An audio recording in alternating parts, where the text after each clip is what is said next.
পাহাড়ের উঁচু নিচু জমিতে থোকায় থোকায় ঝুলছে সোনালী রঙের ধান। দূর থেকে দেখলে মনে হবে এ যেন সবুজের বুক জুড়ে সোনালী ধানের হাসি।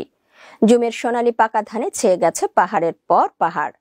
অনুকূল আবহাওয়া ও নিয়মিত পরিচর্যার কারণে এবার জুমে ভালো ফলন হয়েছে। জুমে জুমে এখন চলছে ধান কাটার উৎসব। ধান ছাড়াও বাহারি সবজির চাষ হয়েছে জুমে। মঈনুদ্দিন বাপ্পির পাঠানো তথ্যে দেখুন একটি বিশেষ প্রতিবেদন। পাহাড়ি জনগোষ্ঠীর ঐতিহ্যবাহী চাষাবাদ হচ্ছে জুম। বর্তমান সময়ে পাহাড়িরা অন্যান্য পেশা গ্রহণ করলেও এখনো পর্যন্ত জুম ফসল তাদের ভরসার প্রতীক। বছর শেষে গোলায় ভরে সোনালী পাকা ধান, সাথে তুলে অন্যান্য ফসল।